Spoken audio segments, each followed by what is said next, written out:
우리 하나님 말씀 보겠습니다. 마태복음 16장 21절부터 23절 말씀 봅니다. 신약성경 28페이지입니다. 마태복음 16장 21절부터 23절 우리 함께 봉독하겠습니다. 이때로부터 예수 그리스도께서 자기가 예루살렘에 올라가 장로들과 대제사장들과 서기관들에게 많은 고난을 받고 죽임을 당하고 제3일에 살아나야 할 것을 제자들에게 비로소 나타내시니 베드로가 예수를 붙들고 항변하여 이르되 주여 그리 마옵소서 이 일이 결코 주께 미치지 아니하리이다. 예수께서 돌이키시며 베드로에게 이르시되 사탄아 내 뒤로 물러가라. 너는 나를 넘어지게 하는 자로다. 네가 하나님의 일을 생각하지 아니하고 도리어 사람의 일을 생각하는도다 하시고. 아멘. 오늘 예수님이 드디어 이제 당신이 하실 일을 말씀하시죠. 오늘 21절에 뭐라고 했죠? 예수 그리스도께서 자기가 예루살렘에 올라가 장로들과 종교 지도자의 고난을 받고 그 다음에 십자가에 못 박혀 죽음을 당하고 제3일에 부활하실 것을 말씀하셨어요. 그러면 제자들이 이 말씀이 무엇을 의미하는가 알아야 될 거 아닙니까? 아니 베드로 포함한 제자는 분명히 3년 반 동안 예수님의 제자로 따라다녔어요. 예수님과 함께 먹고 자고 사역을 했어요. 그리고 예수님을 통해 직접 말씀도 들었어요. 예수님이 행하시는 기적, 죽은 나사로가 살아나고 군대에 귀신 들린 자가 온전하게 치유되어지고, 그렇죠, 손 마른 자가 치유받고 혈루증이 고침받고, 그리고 눈먼 소경 받으며 눈을 뜨고 문둥병자 고침받고, 거기다가 예수님을 통해 오병이의 기적을 봤어요. 자, 그리고 이제 제자들이 누가복음 10장에 보게 되면 예수님이 파송하신 현장으로 가죠. 그들이 전도하고 복음을 전하는데 많은 생명이 살아나고 귀신들이 떠나가는 이 기적도 이제 체험을 한 거예요. 그러면 적어도 예수님의 고난당하시고 죽으시고 부활하심이 뭔가는 이제 고백이 나와야 될 거 아닙니까? 근데 베드로가 오늘 22절에 뭐냐면 베드로가 항변했다 그래서 항변. 그 말은 뭐냐면 따져 들었다는 거예요. 막 혈기를 내가면서 왜 맨날 쓸데없이 죽는다는 말만 하냐? 왜 쓸데없이 죽는다는 말 하냐? 뭐라냐면 결코 예수님에게 죽는 일은 없을 것입니다. 그 말은 뭐죠? 내가 생명 걸고 예수님을 지켜드리겠습니다 라고 말했어요. 그럼 이 정도 되면 얼마나 의리가 있습니까? 근데 예수님의 답변은요 너무 냉정하게 하십니다. 오늘 23절에 뭐라 했죠? 사탄아 그랬어요. 내 뒤로 물러가라. 너는 나를 넘어지게 하는 자다. 네가 하나님의 일은 생각하지 않고 사람의 일만 생각한다라고 말씀하셨어요. 그럼 베드로가 사탄입니까? 아니죠. 근데 예수님이 베드로를 향해서 이렇게 말씀하신 거예요. 사탄아 내 뒤로 물러가라. 그 말은 뭐죠? 지금 사탄이 베드로의 눈을 가려가지고 귀를 막아서 그리스도가 왜 오셨는지, 왜 죽으셔야 되는지, 왜 부활하셔야 되는지 여기에 관심이 없는 거예요. 그때 예수님 말씀이죠. 네가 하나님의 일은 생각하지 않고 사람의 일만 생각한다. 그 말은 뭐냐면 하나님의 일은 뭐죠? 예수 그리스도가 십자가에 죽으셔야만 우리가 죄에서 해방을 받습니다. 그리스도가 십자가에 죽으시고 부활하셔야만 우리는 사단의 손에서 자유함을 얻고 하나님을 만나 구원받을 수가 있습니다. 그래서 우리의 운명, 우리의 저주, 재앙, 지옥, 사단, 원죄 문제, 그 문제를 예수님이 십자가에서 끝내시는 거예요. 그게 하나님의 일입니다. 근데 베드로는 뭘 보냐면 자꾸 사람의 일만 보는 거예요. 그럼 베드로가 생각하는 사람의 일은 뭘까요? 이 당시는 이 로마가 이스라엘을 정복을 합니다. 그리고 로마의 식민지로 무너진 삶이에요. 그러니 이 베드로와 제자들의 마음속에 로마를 향한 분노가 있는 거죠. 그리고 자기 나라가 독립을 해야 되는 이런 막 가슴 맺힌 한이 있는 거예요. 거기다가 자, 그 당시에는 신분의 계급이 있어요. 왕족이 있고 귀족이 있고 상민이 있고 천민이 있어요. 그때 가장 낮은 계급층이 뭐냐면 천민 계급이에요. 근데 베드로는 뭐냐면 그 신분 중에 가장 낮고 천한 계층이란 말이죠. 그 당시에 가장 천민이 하는 일이 뭐냐면 그 당시에 어부, 그 당시에 목수 이런 일을 한 거예요. 그러니까 베드로의 직업이 어부 아닙니까? 그러니까 베드로 입장에서는 성격은 막 이렇게 불같은 성격이고 즉흥적이고 과격하고 이런 성격을 가진 베드로 입장에서는요, 자기 낮은 신분에 대해서 사람들이 무시당하니까 거기에 대해서 뭐가요? 마음속에 한과 이런 엄청난 문제가 있는 거예요. 세상을 거부하는 이런 기질이 있는 거죠.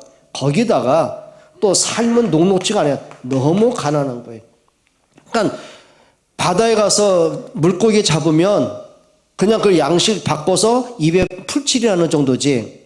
그러다가 좀 날씨 탓에 고기를 못 잡으면 어떻게 해요? 하루 양식도 없을 만큼 너무 가난한 거예요. 그 말은 뭘까요? 삶이 너무 지쳐있고 그리고 많은 상처를 갖고 있는 거죠. 이랬던 베드로가 예수님의 제자로 부름받으니까 이게 생긴 겁니다. 그 마음속에 엄청난 기대가 생긴 거예요. 강한 욕망이 생긴 거예요. 그러니까 첫째 무슨 욕망이냐면 기대가 뭐냐면 야, 저 정도의 능력을 갖고 리더십을 가진 예수가 우리의 왕이 돼서 로마를 대적하고 우리를 해방시킬 수 있겠다. 뭘로 본 거죠? 이겁니다. 정치적인 메시아로 본 거예요. 계산하는 거예요.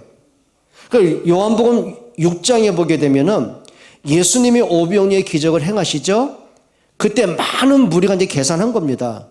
저런 능력 가진 예수가 우리의 왕이 되어준다면 우리도 먹고 사는 문제 해결할 수 있고 로마로부터 해방할 수 있겠구나. 그래서 성경에 보면 요한복음 6장 15절에 보면 억지로 왕을 세우려고 그래요. 억지로. 그 말은 뭐냐면 예수 우리의 왕이 되어달라고 막 간청하고 땡깡 부리고 그러니까 예수님이 그 자리를 피해 가시지 않습니까? 그러니까 이들은 뭐냐면 육신적인 문제 해결할 정치적인 메시아 왕을 기다린 거예요. 그리고 베드로는 신분이 낮잖아요. 예수님의 제자로 따라다니까 어떤 기대심이 있었냐면 그래 예수님이 왕 되시면 나는 뭐 할 수 있다? 이겁니다. 출세에 대한 욕망이 생긴 거예요. 그러니까 12제자가 3년 동안 한 게 뭐냐면 서로 누가 높냐? 그 싸움질을 계속한 거예요. 왜냐? 예수가 왕 되면 가장 가까운 수제자가 제일 높은 자리 차지할 거 아닙니까? 그러니까 예수님의 바로 높은 자리 차지하기 위해서 서로 누가 높냐? 늘 싸움질한 거. 자리였던 그것밖에 없는 거죠. 출세에 대한 신분을 변화시키고 싶은 욕망이 있는 거죠.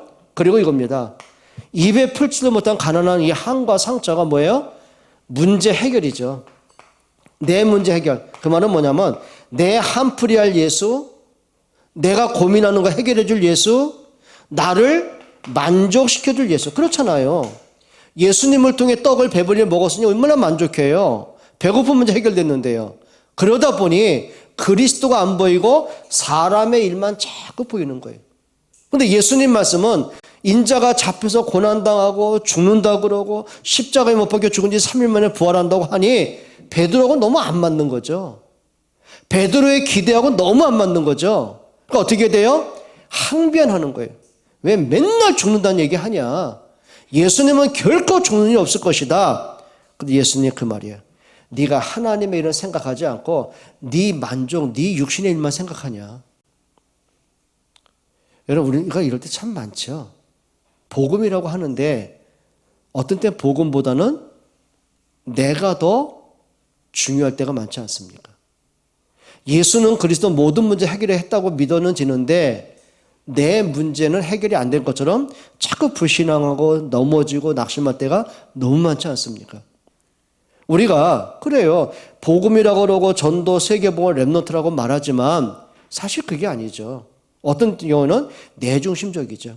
진짜 복음을 위해서 교회를 위해서 전도와 랩넌트를 위해서 정말 내 역할, 내 헌신, 내 노력, 수고는 이게 잘 안 되는 거예요. 그러니까 자기 중심으로 모든 게 움직여가는 거죠. 그게 뭐예요? 우리의 이런 문제 같이 있을 때 굉장히 많습니다.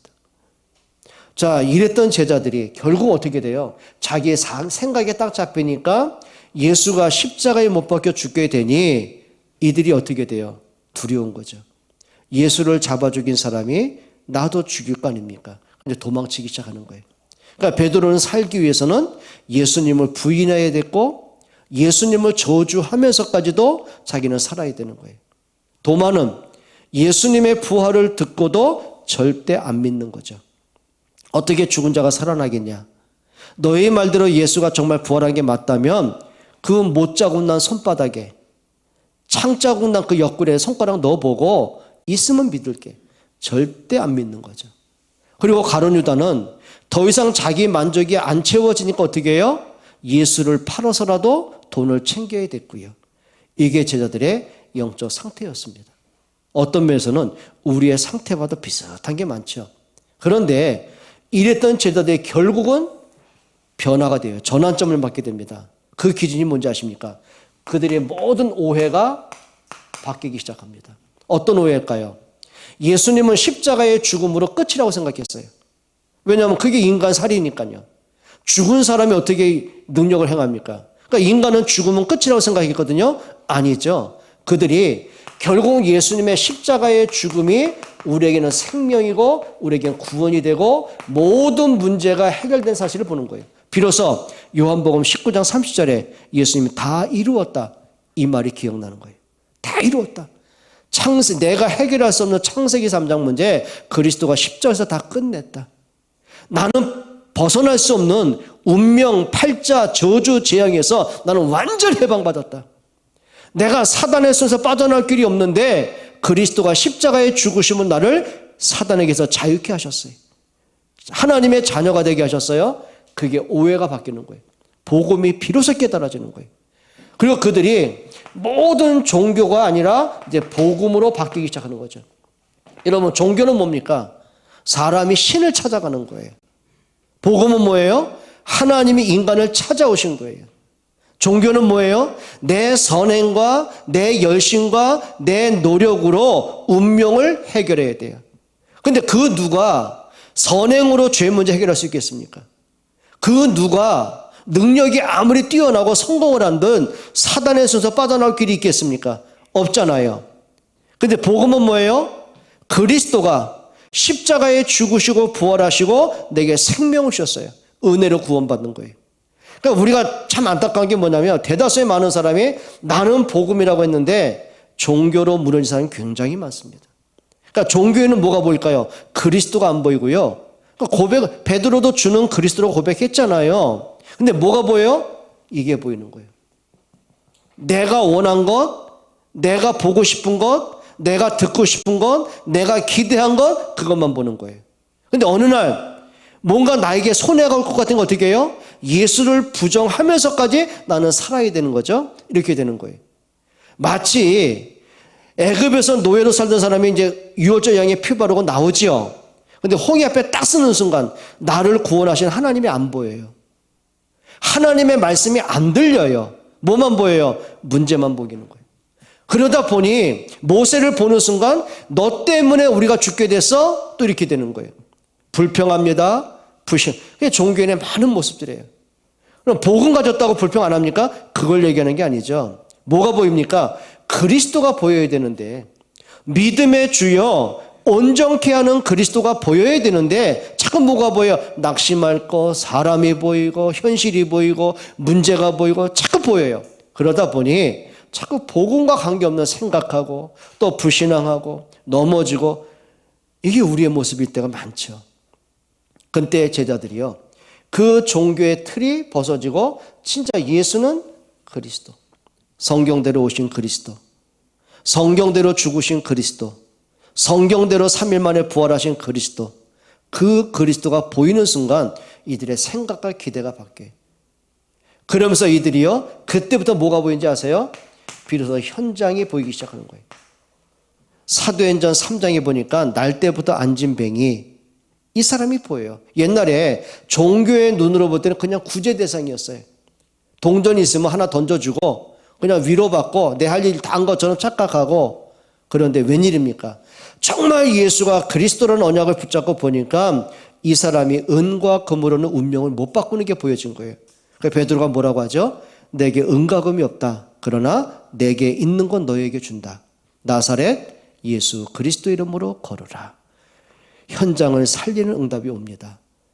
여러분, 우리에게 있어서 이거죠. 내가 틀리게 보는 것은 뭘까? 정말 내가 그리스도보다 더 큰 기대는 뭘까? 이게 복음으로 바뀌고 하나님 나라의 기준으로 바뀔 수 있는 여러분 되시기 바랍니다. 그러니까 제일 중요한 게 뭐냐면 틀린 각인을 뭘로 바꿔요? 정말 복음으로 바꿔라. 기도하겠습니다. 하나님 감사합니다. 오직 그리스도, 이론적인, 교리적인, 종교적인 그리스도가 아니라 사실적인 생명의 능력의 지금 살아계신 그리스도가 나에게 고백되고 믿어지고 누려지고 그 그리스도의 증인으로 서게 해 주옵소서. 예수 그리스도의 이름으로 기도합니다.